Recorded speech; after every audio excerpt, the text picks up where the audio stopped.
বাড়িতে যদি অনেকগুলো কলা একসাথে এনে রেখে দেন, দেখবেন শেষ পর্যন্ত একটা বা দুটো একটু বেশি পেকে যায়। এখন সেই সব কলাগুলো তো কেউ খেতে চায় না। তাই আজকে সেই কলাগুলো দিয়েই একটা মজার ব্রেকফাস্ট বানাচ্ছি। এটা আপনারা ব্রেকফাস্টেও খেতে পারেন, আবার লাঞ্চ বক্সেও নিয়ে যেতে পারেন। বাচ্চাদের কিন্তু স্ন্যাক্স হিসেবেও দিতে পারেন। খেতে খুবই সুস্বাদু আর একদম হেলদি। তাই রেসিপিটা দেরি না করে পুরোটা দেখে নিন। আর আজকের এই বানানা ওটস মাফিনটা অবশ্যই একবার ট্রাই করে দেখবেন। সম্পূর্ণ ডায়েট ফ্রেন্ডলি, অথচ আপনার ক্রেভিংসকেও পুরোপুরি মিটিয়ে দেবে। তো এর জন্য আমি পাকা কলা নিয়ে নিয়েছি দুটো। কলাটা যতটা পাকা হবে আপনার কিন্তু ততটাই সুবিধা হবে, কারণ পাকা কলায় মিষ্টি বেশি থাকে। তাই আমাদেরকে এখানে আর কোনো রকম চিনি বা মিষ্টির সাবস্টিটিউট ইউজ করতে হবে না। কলা দুটোকে ভালোভাবে ম্যাশ করে নিয়ে আমি এখানে পিনাট বাটার দিয়ে দিচ্ছি 2 টেবিল চামচ। তবে আপনাদের কাছে যদি পিনাট বাটার না থাকে, আপনারা নর্মাল বাটারও রুম টেম্পারেচারে এনে দিতে পারেন। তারপরে আমি দিয়ে দিয়েছি 1 কাপ মতো দুধ। তবে আমার আরো একটু দুধ পরে লাগবে, তাই আপনি বলতে পারেন ওই 1 কাপ আর 2 টেবিল চামচ দুধ ব্যবহার করেছি। পুরোটাকে মিক্স করে নিয়ে দিয়ে দিলাম ওটস। ওটসটা আমি দিয়েছি 1.5 কাপ, আর তার সাথে 2 টেবিল চামচ কোকো পাউডার আর অল্প একটু বেকিং পাউডার। বেকিং সোডা আমি এখানে ব্যবহার করব না।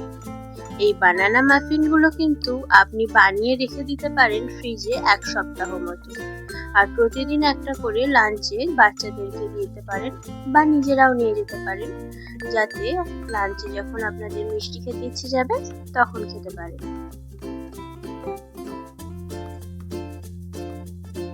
রেসিপিটা এই পর্যন্ত দেখে থাকলে অবশ্যই কিন্তু চ্যানেলটাকে সাবস্ক্রাইব করে দেবেন, আর আরো এরকম নতুন নতুন রেসিপি আনার জন্য একটা কমেন্ট রেখে যাবেন।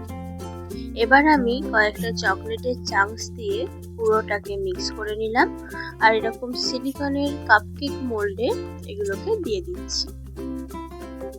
আপনারা চাইলে এই রেসিপিটা গ্যাসেও বানাতে পারেন।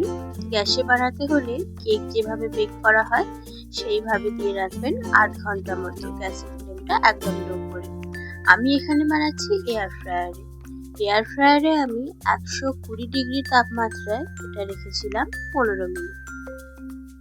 যতক্ষণ আমাদের মাফিনগুলো তৈরি হচ্ছে ততক্ষণে আমি একটা টোস্ট বানিয়ে নিচ্ছি। এটাকে আপনারা ব্রাউন সুগার ক্যারামেলাইজড টোস্ট বলতে পারেন। এই টোস্টটা কিন্তু আমার বেশ ভালো খেতে লাগে। এখানে আমি অল্প একটু বাটার আর 1 চামচ মতো ব্রাউন সুগারকে মিক্স করে নিয়ে ব্রেডগুলোকে একটু মোটা মোটা করে কেটে তার উপরে লাগিয়ে টোস্ট করে নেব। এতে ব্রেডটা এক্সট্রা ক্রাঞ্চি হয় আর একটা সুন্দর সুগারি টেস্ট আসে।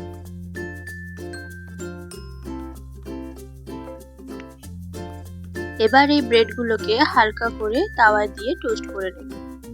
15 মিনিট পর আমার মাফিনগুলো তৈরি হয়ে গেছে। একটা চামচ ঢুকিয়ে দেখে নিচ্ছি মাফিনটা রেডি হয়েছে কিনা। এবার এগুলোকে অল্প একটু ঠান্ডা করে টিফিন বক্সে প্যাক করে দেব। এই সিলিকনের ট্রেগুলো ইউজ করলে কিন্তু আপনাদের মাফিনটা ডিমোল্ড করতে কোনো রকম অসুবিধা হবে না। তবে তার বদলে আপনারা কাগজের প্লেটও ব্যবহার করতে পারেন।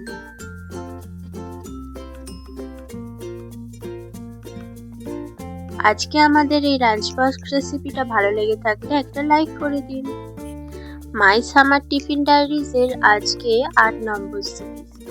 এই এপিসোডটা ভালো লেগে থাকলে অবশ্যই চ্যানেলটা সাবস্ক্রাইব করে দিন। ভালো থাকবেন, নমস্কার।